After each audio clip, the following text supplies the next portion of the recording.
Bonjour ou bonsoir à tous. C'est avec plaisir que nous vous retrouvons aujourd'hui afin de poursuivre notre série de lectures dédiée à l'œuvre de Serge Monast. Publiée au cours des années 90, elle dévoile la véritable nature du système qui nous régit. Cette fois, notre choix s'est porté sur l'ouvrage intitulé CIA, vaccins, médecine militaire expérimentale et cristaux liquides. Les thématiques abordées dans ce nouvel opus sont tout aussi passionnantes qu'effrayantes. Il traite en effet du contrôle de l'esprit, de la vaccination et d'une technologie appelée les cristaux liquides. Il nous expose les liens entre ces thématiques. Ainsi, Serge Monast nous propose de découvrir comment, à travers l'injection de cristaux liquides dissimulés dans un banal vaccin, le contrôle de l'esprit devient possible, que ce soit sur un individu ou sur les masses. Ici, Serge Monast nous livre un véritable dossier d'enquête journalistique. Il fut publié à la hâte en 1994, estimant que les populations se devaient impérativement d'avoir accès aux informations divulguées au plus vite. Ainsi, cet ouvrage comporte les copies de dizaines de documents preuves, fruits du travail d'enquête de l'auteur. Sachant que ces documents portent en eux-mêmes de nombreuses informations complémentaires, nous avons choisi de les faire apparaître dans le livre audio, sous format vidéo, en restant fidèle au déroulé du livre. N'hésitez pas à mettre pause au moment voulu, afin d'avoir le temps d'en prendre plus amplement connaissance. À la vue de l'actualité médicale internationale, à savoir le coronavirus, et considérant l'arrivée certaine d'un vaccin planétaire promu par le pouvoir occulte, il nous semblait capital de vous livrer cette enquête.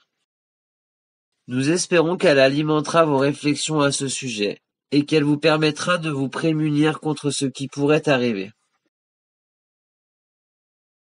Nous vous souhaitons une bonne écoute.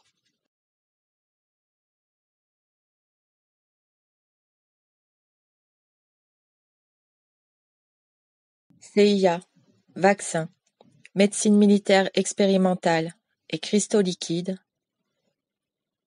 une enquête journalistique de Serge Monast.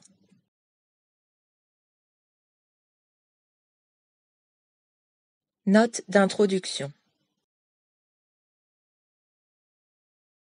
L'autoroute électronique de la mort. Même si l'enquête en cours n'est pas complètement terminée, il m'apparaît des plus urgents de publier un rapport assez complet concernant les manipulations médicales pour parvenir au contrôle politique direct de tous les individus. Avez-vous cru que la présente guerre déclenchée sur les populations par les Nations Unies, en vue d'instaurer un nouvel ordre mondial, pourtant si souvent cité par le président des États-Unis du début des années 90, George Bush, serait une guerre conventionnelle, avec des armées différentes, comme cela a été le cas dans le passé? Si en premier lieu, vous ne croyez pas qu'une guerre mondiale est en cours, c'est que vous vous obstinez, non seulement à nier les évidences de la chute de l'économie et du regroupement mondial d'organismes internationaux, mais encore, vous n'avez pas remarqué que cette guerre se fait actuellement sous 3 formes distinctes, entre autres, soit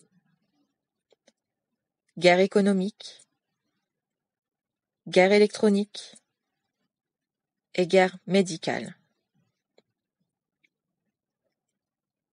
En deuxième lieu, c'est que vous êtes victime, bien malgré vous, du programme du contrôle de la volonté par le biais des ondes visuelles, télévision et cinéma, mais encore des ondes électromagnétiques, micro-ondes et électricité concentrée, de manière à provoquer chez vous une confusion de l'esprit et un état léthargique permanent qui vous empêche de penser et de réfléchir. Car il faut bien l'admettre, le contrôle direct des individus pour des fins politiques, à cette époque, passe avant tout par la nécessité d'endormir l'esprit, le cerveau des populations, afin de les paralyser dans leur possibilité de réfléchir, de penser et de réagir.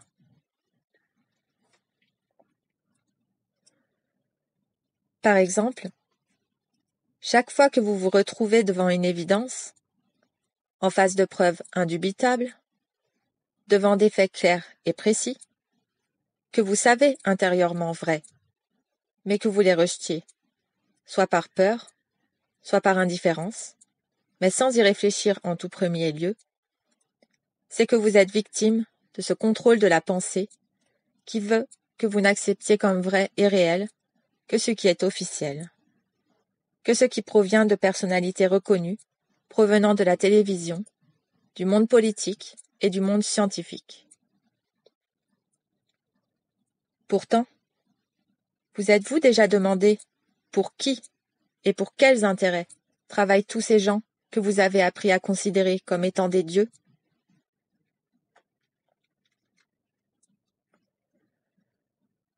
Un exemple plus que frappant à ce sujet est celui de l'autoroute électronique.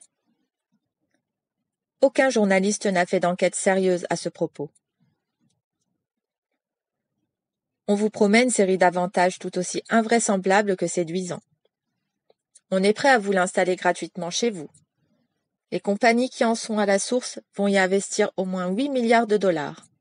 Et tout cela dans une période de récession où les gouvernements coupent les budgets de toutes les formes de programmes sociaux, services à la population.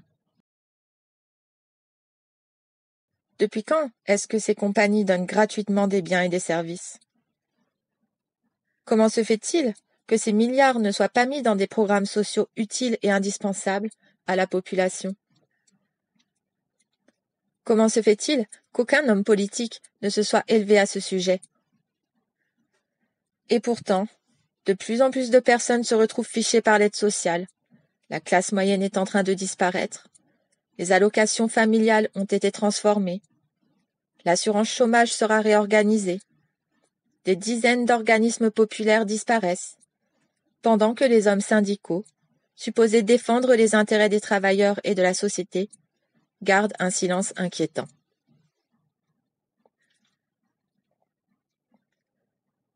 Saviez-vous, par exemple, que l'autoroute électronique, ou le commerce électronique, a été mis sur pied aux États-Unis, défini aux États-Unis et annoncé par le président Clinton à la Maison-Blanche, à Washington, le 26 octobre 1993? Saviez-vous que ce commerce électronique a été défini, dans un document, comme devant être, en tout premier lieu, un outil de contrôle du gouvernement, pour le gouvernement et personne d'autre, dans les intérêts premiers du gouvernement, afin de l'aider à avoir un contrôle absolu de toutes les dépenses gouvernementales? Cela signifie un fichage électronique de la population, à l'intérieur duquel toutes les entreprises et les individus seront comptabilisés, perçus comme étant des unités économiques. Le meilleur des mondes, quoi.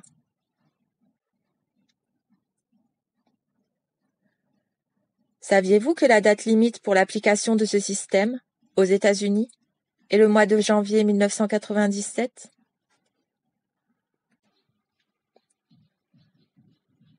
Saviez-vous que le gouvernement de l'avenir, le nouveau Big Brother, aura ainsi mis sur pied, par le biais de l'électronique, un profil complet de tout individu à partir de son extrait de naissance, ses dossiers scolaires, ses dossiers médicaux, ses dossiers au ministère de l'Impôt, de la Sécurité du Revenu, du ministère des Affaires sociales, ses dossiers bancaires, ses dossiers de conduite automobile et d'assurance, ses dossiers au ministère des Postes et de la Sécurité publique?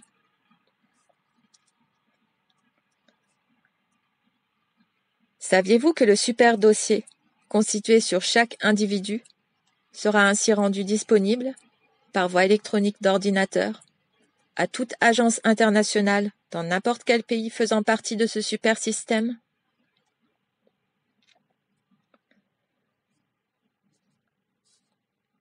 Saviez-vous que le Québec sert, en ce moment, de terrain d'expérimentation à grande échelle pour l'implantation dans la population d'un tel système?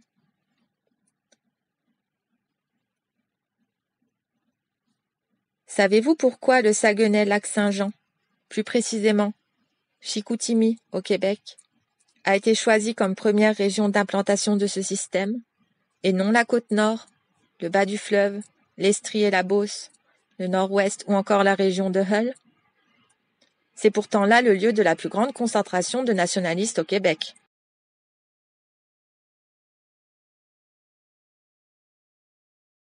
Saviez-vous que l'on compte installer 34 000 terminaux pour 1995 à Chicoutimi et 1 441 000 terminaux pour l'an 2002 à Montréal et à Québec?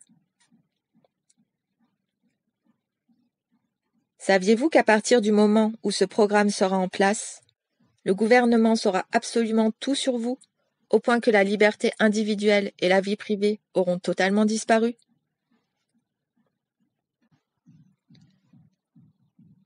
Note de l'éditeur. Le programme PRISM, qui s'écrit PRSM, également appelé US-984XN, est un programme de surveillance électronique par la collecte de renseignements à partir d'Internet et d'autres fournisseurs de services électroniques. Celui-ci n'est d'ailleurs plus secret aujourd'hui, après que Edward Snowden, ex-consultant de la NSA, ait dénoncé ce programme par voie de presse le 6 juin 2013. Fin de la note de l'éditeur.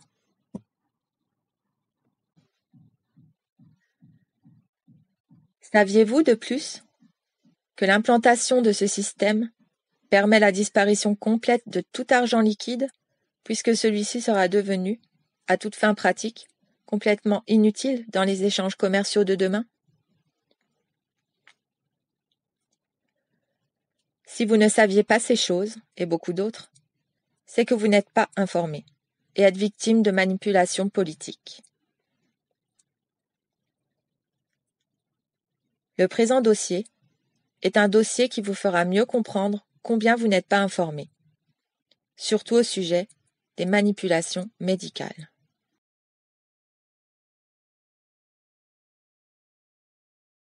La démocratie implique la liberté d'expression, la critique, la remise en question. Le jour où cette liberté est empêchée, par la peur, les pressions politiques, économiques ou autres, cela signifie que l'on assiste à l'agonie de cette démocratie au profit d'une forme d'esclavage, quelle que soit cette dernière, et quelles que soient les raisons pour lesquelles nous l'avons acceptée. Serge Monast, 14 avril 1994.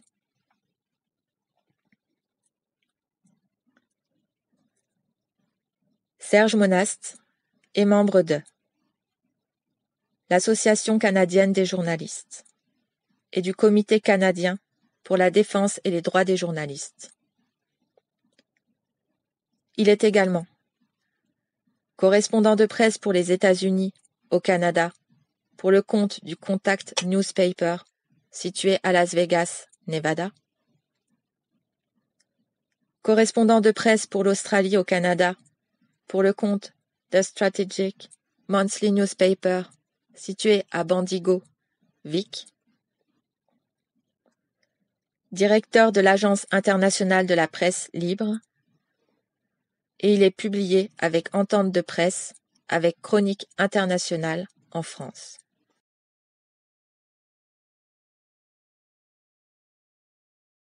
Le contrôle de la pensée. Technique et tactique du nouvel ordre mondial. Par Glenn Krovzik.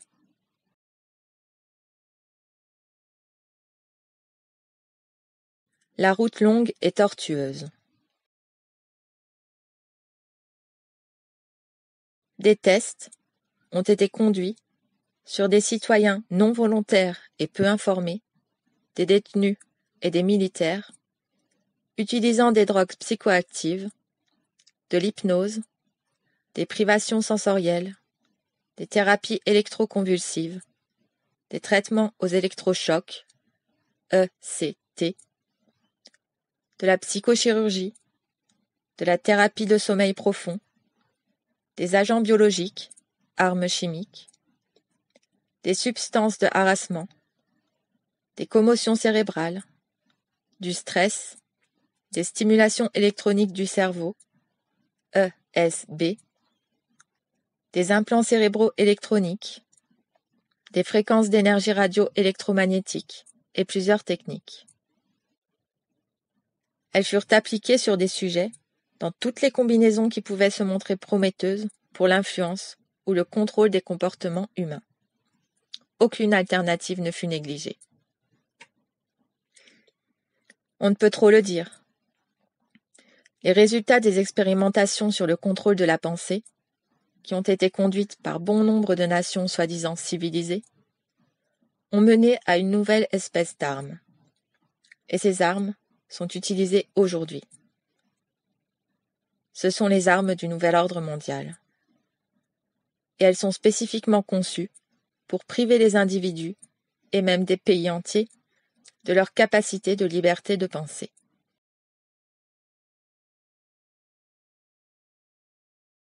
Technique de contrôle de base.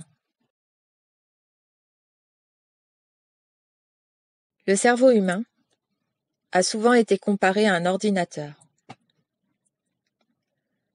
L'information est reçue, traitée, intégrée, puis une réaction est formulée et appliquée. Les contrôleurs de pensée manipulent l'information de la même manière qu'un programmeur manipule l'information.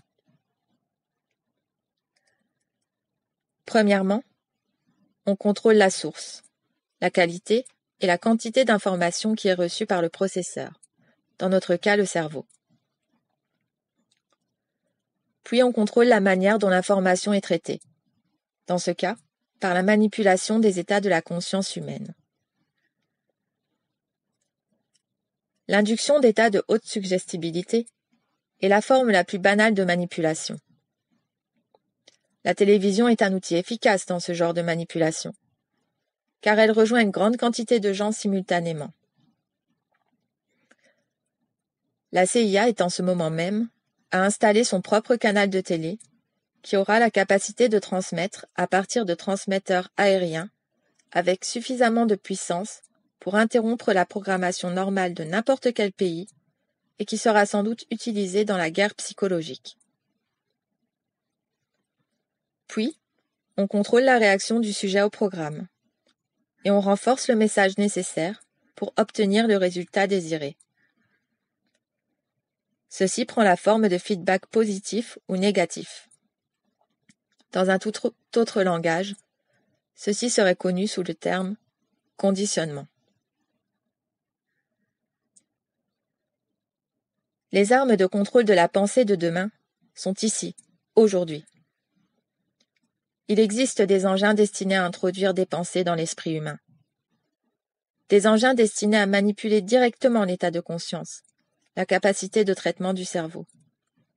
Et des engins conçus pour lire les motifs des ondes cérébrales ou de pensée à distance.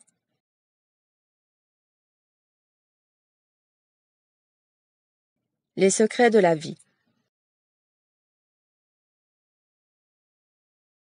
En janvier 1991, l'Université d'Arizona était l'hôte d'une conférence intitulée « Atelier de l'OTAN sur les phénomènes cohérents et émergents dans les systèmes biomoléculaires ». La conférence révélait des développements fascinants, mais effrayants, dans le monde des systèmes biomoléculaires. Un sujet qui englobe un vaste champ de disciplines, incluant la biochimie moléculaire, la nanotechnologie, la psychoneuroimmunologie, l'ingénierie biomoléculaire et un bon nombre d'autres disciplines reliées à l'étude de la conscience humaine. L'organisateur et hôte de la conférence, le docteur Stuart Hammerhoff, du Collège de médecine de l'université, département d'anesthésiologie, déclara: les buts de cette conférence étaient de comprendre les mécanismes de base de la vie et de la conscience. Il prétendit que l'OTAN n'était que le commanditaire de l'événement et que leur participation se limitait à la présence de quelques représentants lors des conférences qui prenaient des notes.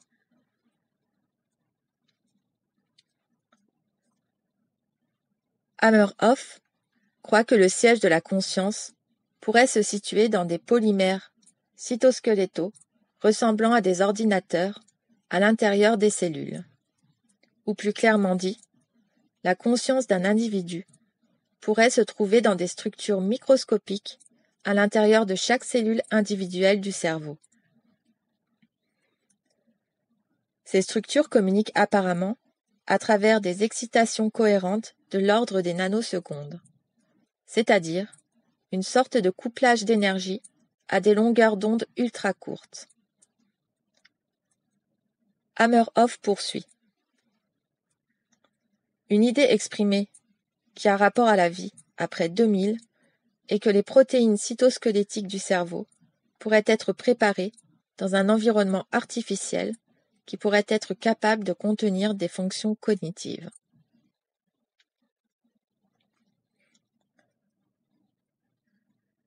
Un individu pourrait être capable de transférer sa conscience à un environnement artificiel quand son corps physique approcherait de l'expiration. Ceci soulève évidemment beaucoup de questions d'ordre philosophique et sociologique.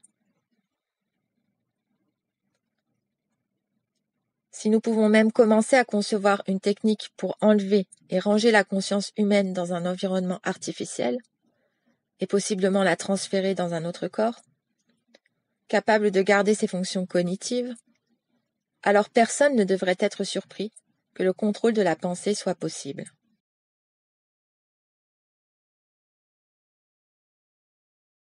La technologie du contrôle. Un document, qui fut distribué à la conférence, se démarquait par son attitude différente envers les développements dont on discutait. C'était en effet un avertissement glacial aux scientifiques présents à propos des abus potentiels de leur découverte. Le sujet du document: le contrôle de la pensée.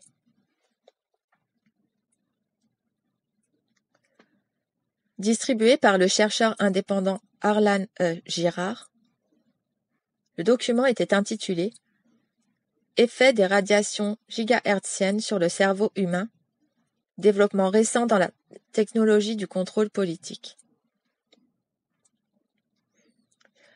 Il explique comment l'énergie des micro-ondes peut être et est utilisée pour influencer et contrôler le comportement humain.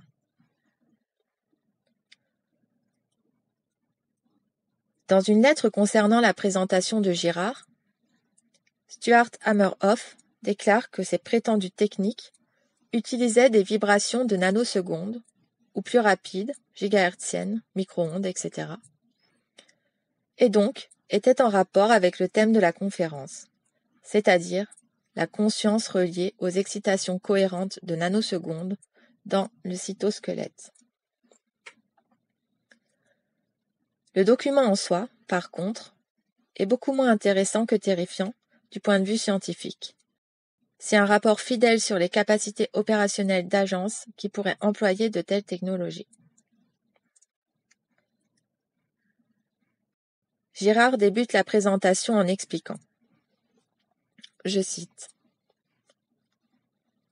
« Les États-Unis ont développé des équipements de communication qui peuvent rendre la vue aux aveugles, l'ouïe aux sourds et la force aux paralytiques.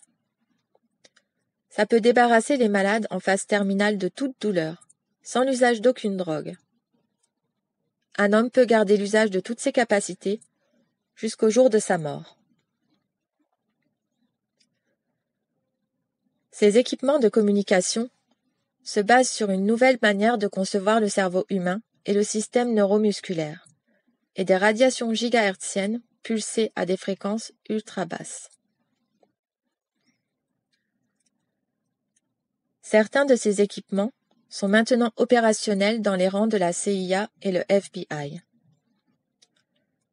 Ils ne seront jamais utilisés pour rendre la vue aux aveugles ou l'ouïe aux sourds, parce que ce sont des pièces centrales de l'agenda politique domestique et étranger de James A. Baker et de George Herbert Walker Bush. Domestiquement, les nouveaux appareils de communication sont utilisés pour torturer et assassiner des personnes qui correspondent au profil imaginé pour nettoyer une population entière de terroristes. Pour torturer et assassiner des citoyens qui appartiennent à des organisations qui promeuvent la paix et le développement en Amérique centrale. Pour torturer et assassiner des citoyens qui appartiennent à des organisations opposées au déploiement et à l'utilisation des armes nucléaires, et pour créer une race d'esclaves appelée automatons, ou ce que l'on appelle plus populairement le candidat mandchou. À l'étranger, les essais ont lieu sur des otages détenus par les États-Unis au Canada, en Grande-Bretagne, en Australie, en Allemagne, en Finlande et en France. De plus, il y a eu une longue série de suicides bizarres parmi les informaticiens britanniques, ceux-ci ayant tous un quelconque lien avec l'United States Navy.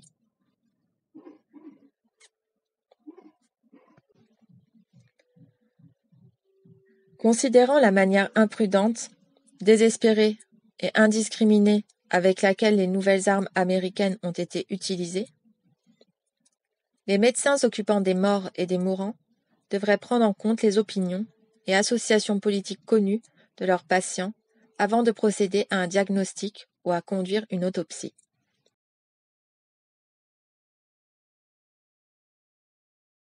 Chaos contrôlé. Considérez les horribles incidents suivants à la lumière de ce que vous venez de lire. Juillet 1984. James A. Huberty, un garde de sécurité sans dossier criminel, tue 21 personnes dans un restaurant McDonald's à San Isidro, Californie. Il est abattu par la police. Août 1984. Julian Knight, 19 ans, sans dossier criminel, tue 7 personnes et en blesse 46 lors du massacre de Hodel Street à Melbourne. Il possédait 2 carabines et un fusil de calibre 12. Il fut arrêté par la police. Décembre 1987. Frank Vikovich, 22 ans, sans dossier criminel, tue 8 personnes au bureau de poste général de la rue Queen à Melbourne. Puis il plonge de 11 étages vers sa mort. Mai 1988. Laurie Dan, dossier criminel inconnu, tue un enfant et en blesse 5 autres dans une cour d'école à Winnetka, Illinois. Puis elle se suicide. Septembre 1989.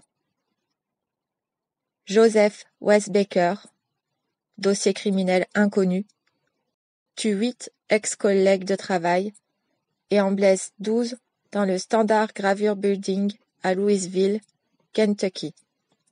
Puis il se suicide en pointant le fusil sur lui-même. Avril 1990.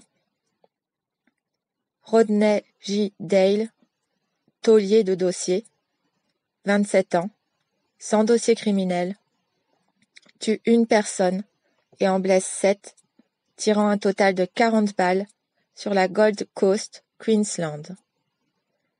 Il possédait 2 carabines et fut blessé par la police.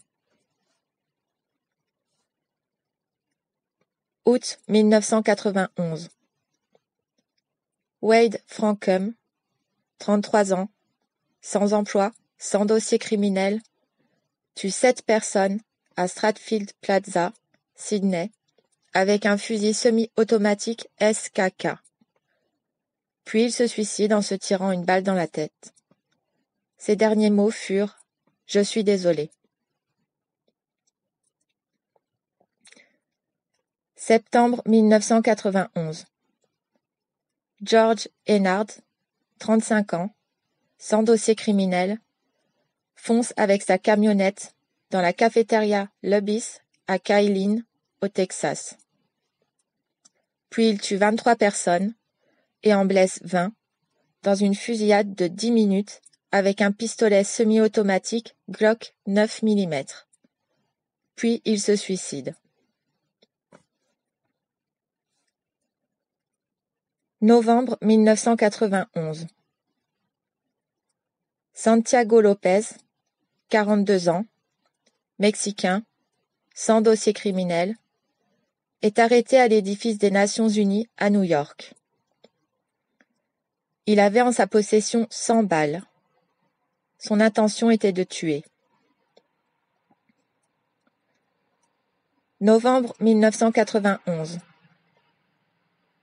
Bradley A. Cook, chef cuisinier, 32 ans, sans dossier criminel, tue une personne et en blesse une autre à Early Beach, Queensland.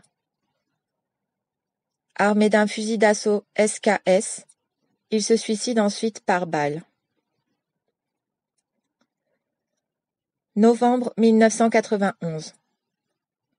Gang Lou, étudiant sans dossier criminel, tue 5 personnes à Iowa City, Iowa. Armé d'un revolver 38, il se suicide ensuite par balle.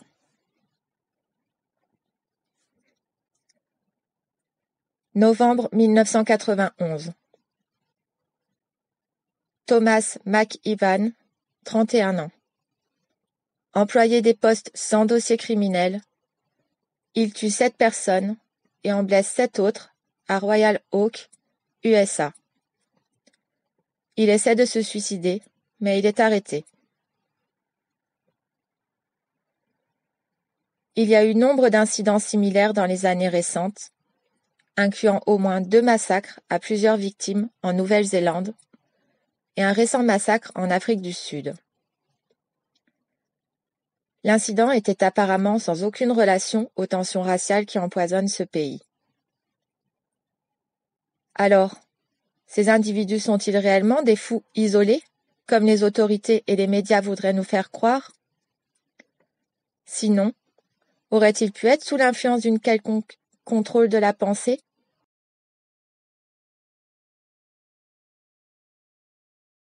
Vous trouverez ci-après, au format vidéo, la copie des documents preuves présentés dans le livre. Serge Monast nous livre une série d'articles mettant en lumière ces tueurs fous, vus sous le spectre du contrôle de la pensée.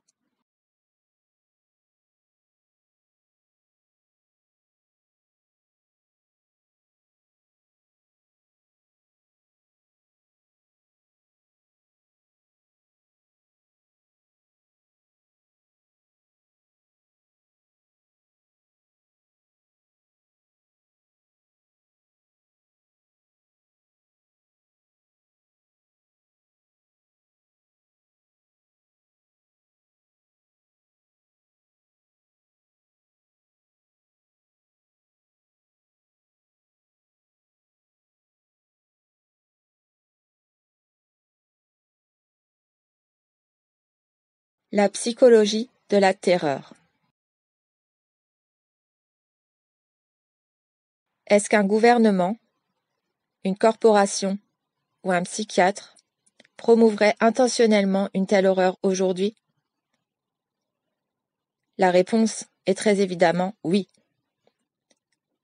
Les gouvernements, les agences et les corporations qui travaillent avec eux pour le nouvel ordre mondial sont préparés à promouvoir tout ce qui pourrait les aider à atteindre leur but de contrôle social total. L'histoire nous a si souvent démontré cela, de façon tout à fait claire et sans équivoque. En ce qui concerne le pourquoi, si vous terrorisez le public et les faisiez craindre pour leur sécurité, ils vont vous permettre d'instaurer des pratiques de loi draconiennes, de les désarmer et de garder des registres complets sur eux. Et ils n'ont qu'à vous dire que tout ceci est fait pour vous protéger, bien sûr. Deuxièmement, cela promeut la chute de la forme présente du système politique démocratique et conduit les sociétés à chercher des alternatives à la méthodologie politique actuelle. Évidemment, l'alternative a déjà été planifiée. Elle s'appelle le Nouvel Ordre mondial, et elle n'aura pas vos intérêts et votre sécurité à cœur.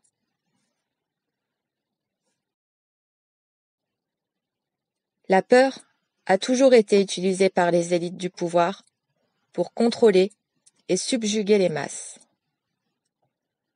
La vieille maxime de « diviser pour régner » est amenée à la limite dans tous les coins de la planète afin de s'assurer que tout le monde est effrayé pour leur propre sécurité personnelle et que tout le monde a peur ou se méfie de ceux qui l'entourent.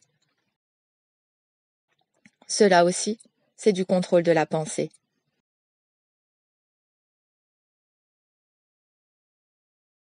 L'alliance impie.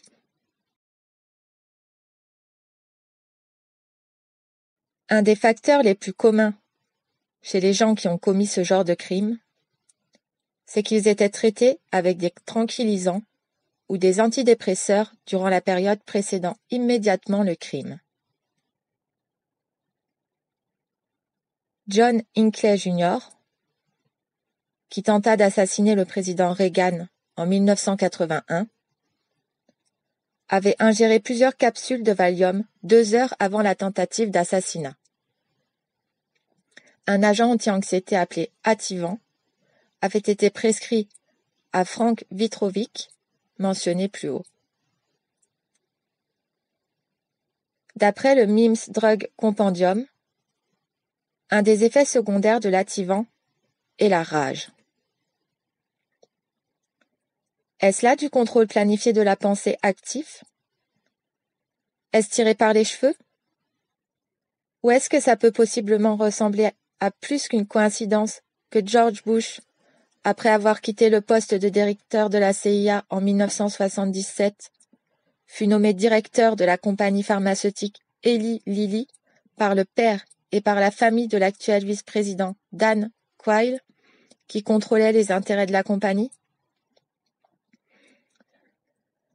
La famille Bush, apparemment, est aussi un des plus importants actionnaires dans d'autres compagnies pharmaceutiques, incluant Abbott, Bristol et Pfizer.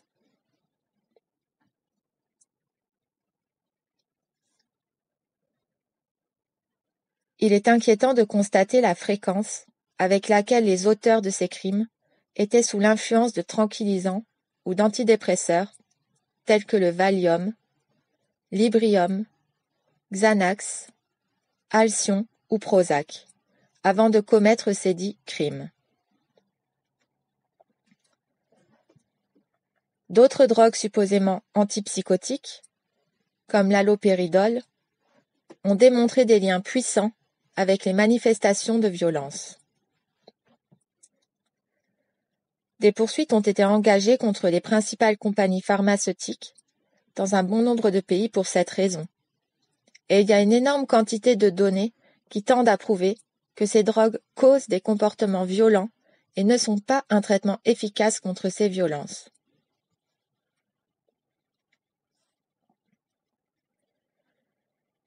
Eli Lilly est le fabricant du très controversé antidépressif Prozac 20, que 2 millions d'Américains utilisaient en 1989.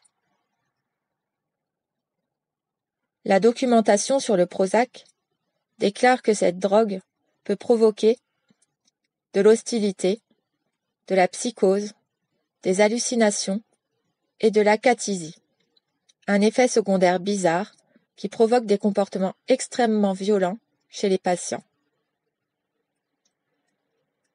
Cela semble très étrange de prescrire une telle drogue à des patients souffrant de dépression. 2 poursuites ont été intentées contre Eli Lilly en 1990, dans lesquelles les effets secondaires du Prozac étaient présumés facteurs contribuants, des cas de meurtres, multiples suicides.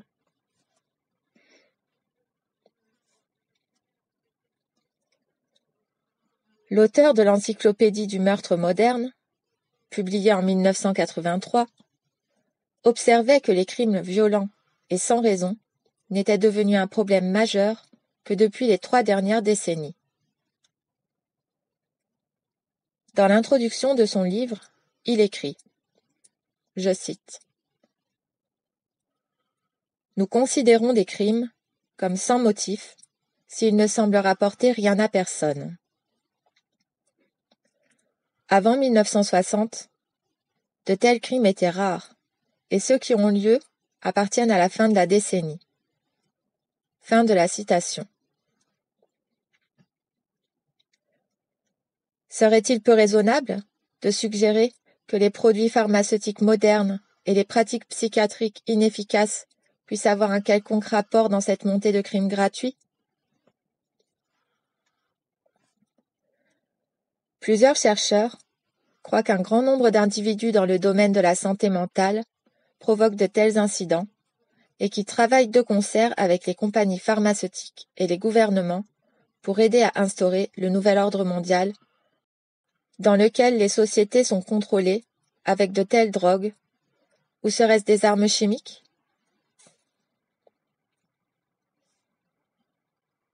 Considérez cette citation du psychologue James V. McConnell, qui fut publiée dans un numéro de 1970 de Psychology Today. Je cite. « Le jour est arrivé où nous pouvons combiner la privation sensorielle avec des drogues, de l'hypnose et la manipulation astucieuse de la punition et de la récompense pour parvenir au contrôle presque absolu sur le comportement d'un individu. Il devrait alors être possible de développer une méthode de lavage de cerveau extrêmement rapide et efficace qui nous permettrait d'effectuer des changements radicaux dans la personnalité et les comportements d'un individu. Nous devrions réformer, de sorte que nous serions tous entraînés dès la naissance à faire exactement ce que la société exige de nous. Nous avons les techniques pour le faire. Personne n'est le détenteur de sa propre personnalité. Vous n'avez pas choisi la personnalité que vous avez. Et il n'y a pas de raison de croire que vous devriez avoir le droit de refuser de recevoir une nouvelle personnalité si l'ancienne est antisociale. Fin de la citation.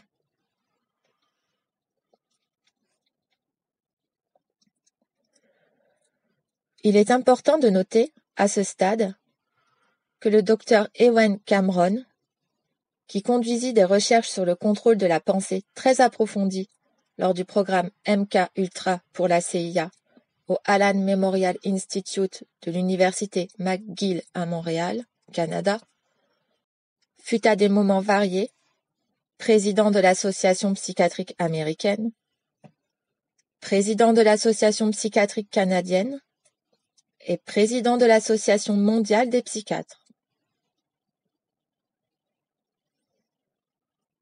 Les recherches de Cameron, qui furent couvertes de façon très approfondie dans les numéros de janvier, février et avril-mai de Nexus, formaient la base de la tristement célèbre thérapie du sommeil profond, qui fut utilisée de 1963 à 1979 à l'hôpital privé de Chelmsford à Sydney et qui causa la mort de 20 patients. Les recherches de Cameron étaient basées sur celles du psychiatre anglais William Sargant, qu'il considérait comme l'expert en techniques communistes d'extorcation de confession.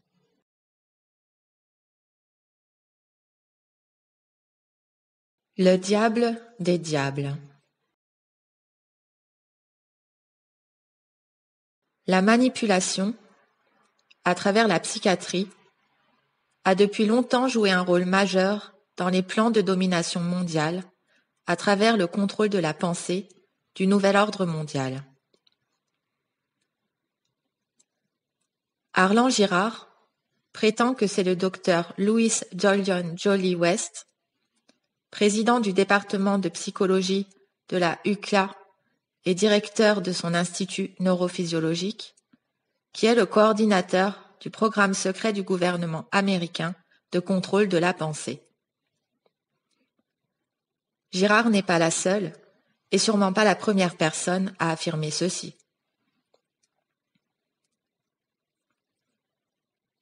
West, qui a conduit de vastes recherches sur les lavages de cerveau coréens effectués sur les prisonniers de guerre américains, a aussi dirigé un programme, financé par la CIA, de recherche liée au LSD au début des années 60, lorsqu'il était à l'université de Oklahoma. Pendant cette période, il avait l'honneur peu sérieux d'être le seul homme à jamais avoir administré une dose de LSD à un éléphant, au zoo municipal de Oklahoma. L'éléphant est mort peu de temps après. Puis, il a participé au Congrès international sur les drogues hallucinogènes de 1965, qui était financé par la CIA. Durant ce congrès, il a été suggéré que les ministres de culte soient entraînés sous les effets du LSD. West est aussi un anti-religieux réputé, et il a fait une fortune en témoignant contre les religieux dans les cours des États-Unis.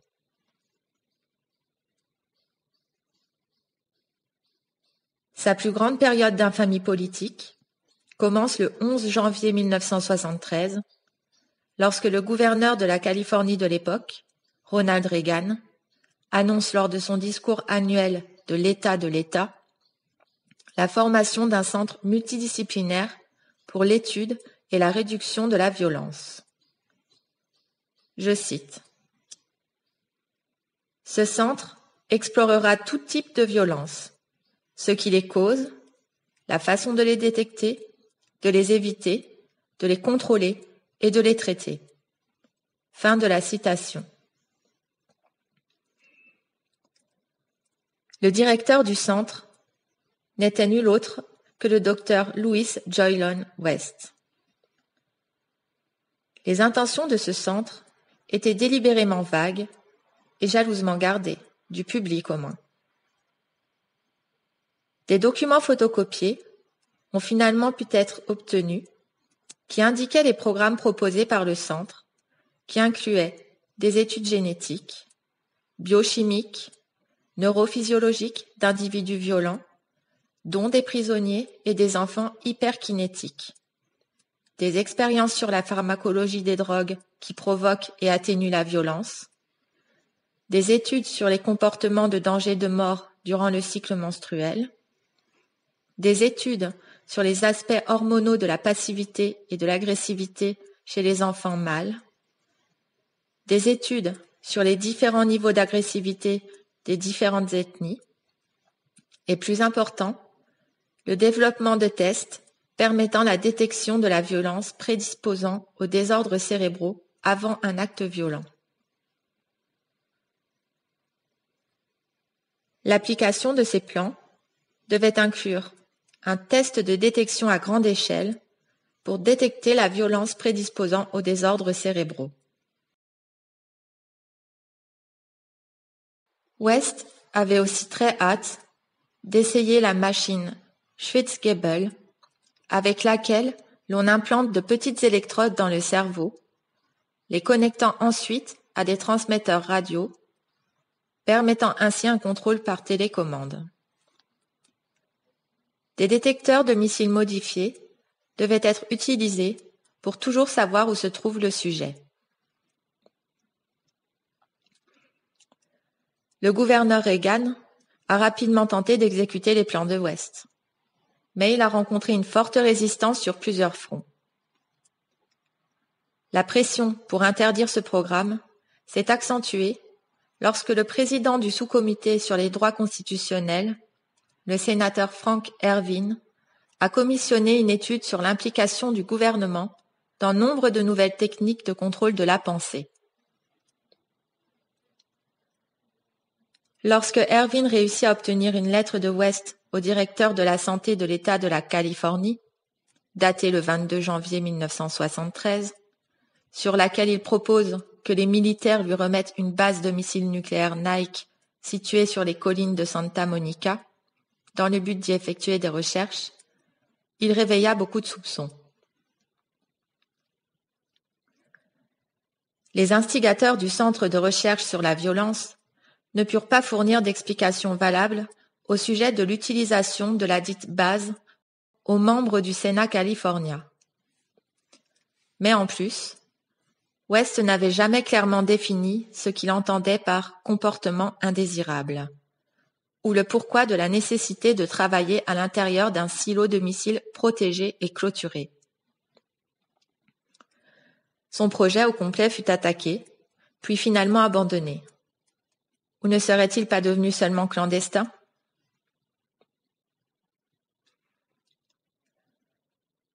Le soutien de Reagan pour le concept de contrôle des comportements, lire contrôle de la pensée, n'a toutefois pas été amoindri par cet incident. Et il est presque certain qu'un peu de vie a été insufflé dans bon nombre de ses recherches secrètes lorsqu'il devint président.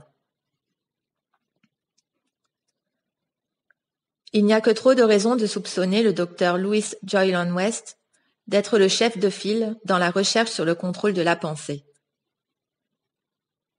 Il a travaillé à perfectionner ces techniques sur des êtres humains depuis très longtemps. Un mémo de la CIA, daté du 14 janvier 1953 et intitulé « Technique d'interrogation », contient le passage suivant. Je cite. Si les services du Major Louis G. West de la USAF, entre parenthèses MC, un hypnotisateur réputé, pouvaient être obtenus, ainsi que ceux d'un professionnel des techniques conventionnelles d'interrogation et de polygraphe, et les services du colonel X dont le nom a été effacé, un centre complet d'interrogation pourrait être mis sur pied dans un endroit spécialement sélectionné. Fin de la citation.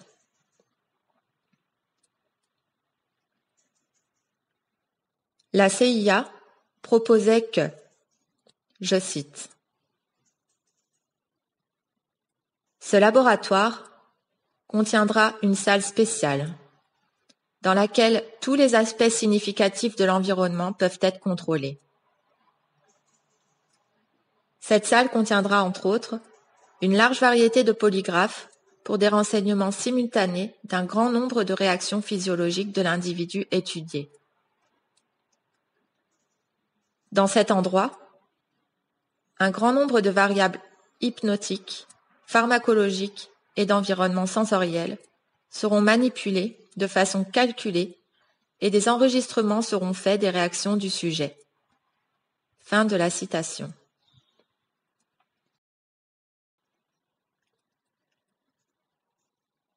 Aldous Huxley, auteur du roman Le meilleur des mondes, se réfère à West de nombreuses fois dans ses ouvrages.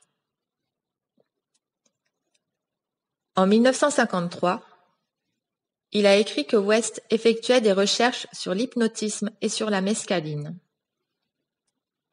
Plus tard, en 1961, il rapportait que West l'avait informé qu'il faisait alors des expériences sur la privation sensorielle et qu'il profitait des équipements les plus avancés. Le savoir obtenu par ces expériences horribles, ainsi que de milliers d'autres, est appliqué au contrôle de la pensée aujourd'hui.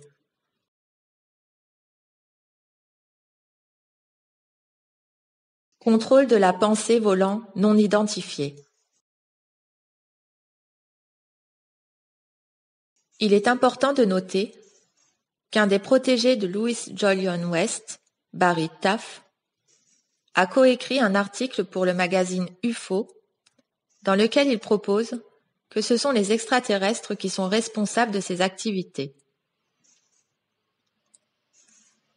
Taff a travaillé à l'Institut neuropsychiatrique de la UCLA.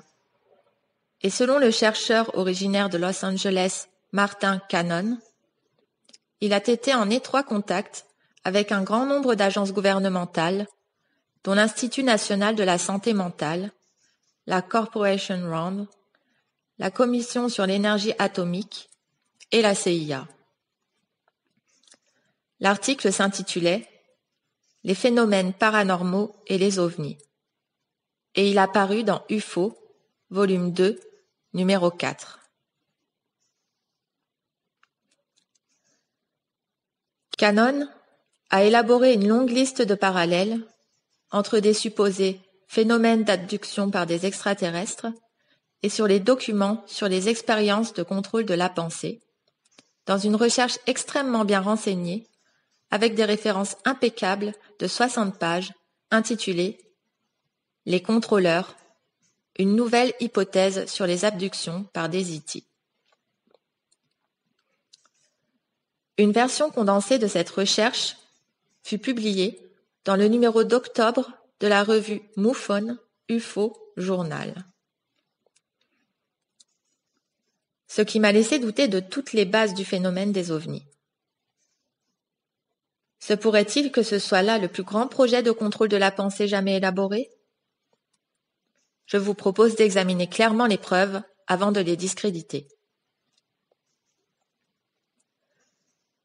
Comme par hasard, l'éditeur du magazine UFO, Vicky Cooper, est la nièce de Grant Cooper, qui était l'avocat de Sirhan Sirhan, après que celui-ci ait été accusé de l'assassinat de Robert Kennedy.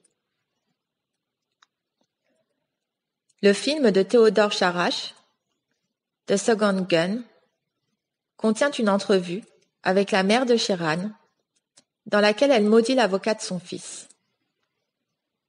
Il y a beaucoup de preuves qui suggèrent que Sirhan était victime du contrôle de la pensée.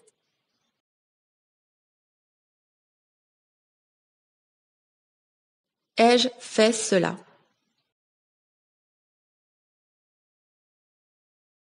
Le docteur Leonard Diamond, directeur de la défense au procès de Sirhan, a été très surpris lorsqu'il plaça Sirhan en état d'hypnose. Il nota que la facilité avec laquelle il entra en état d'hypnose démontrait clairement qu'il avait déjà été hypnotisé antérieurement.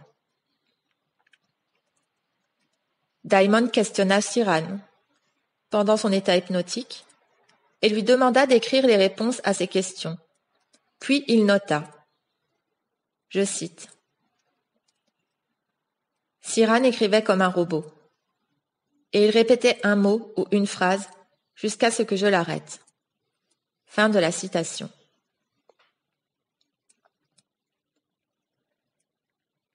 Il montra alors à Sirhan le journal personnel de celui-ci, lui demandant « Est-ce de l'écriture de fou ?»« Oui, oui, oui, écrivit Sirhan. »« Êtes-vous fou ?» lui demanda-t-il alors. « Non, non, répliqua Sirhan. »« Alors pourquoi cette écriture de fou ?» demanda-t-il alors. « De la pratique, de la pratique, de la pratique, fut la réponse. De la pratique pourquoi? Demanda Diamond. Contrôle de la pensée, contrôle de la pensée, contrôle de la pensée, écrivit Sirhan.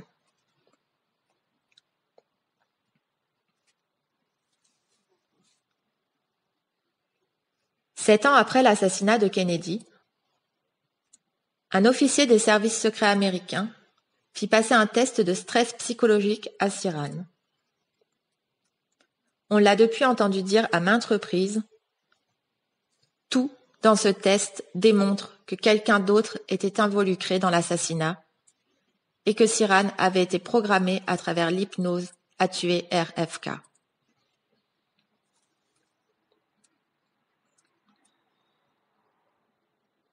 L'avocat anglais Fenton Bressler croit que Mark David Chapman, qui accéda à une notoriété mondiale en assassinant John Lennon le 8 décembre 1980, était lui aussi un assassin programmé. Dans son livre « Qui a tué John Lennon ?», Bressler soutient ses propos de façon convaincante. Il prétend que Chapman est entré en contact avec la CIA pendant qu'il travaillait pour la YMCA, une organisation qui aurait servi de façade à la CIA en de nombreux pays étrangers. Chapman a choisi de travailler pour la YMCA à Beyrouth, étrangement, la ville qui serait, selon les rumeurs, le centre d'entraînement des assassins de la CIA. Les témoins de l'assassinat ont affirmé que Chapman s'est placé dans une position ressemblant beaucoup à une position de combat, juste avant de tirer sur la gâchette, et la première réaction du détective qui l'a arrêté, Arthur O'Connor, fut de dire que Chapman paraissait hébété et qu'il semblait avoir peut-être été programmé.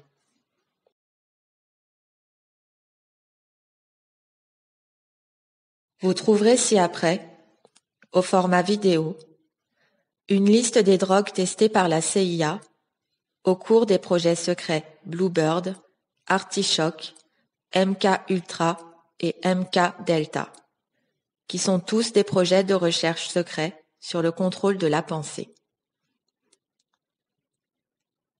Ce document preuve nous est fourni par Serge Monast à ce moment du livre.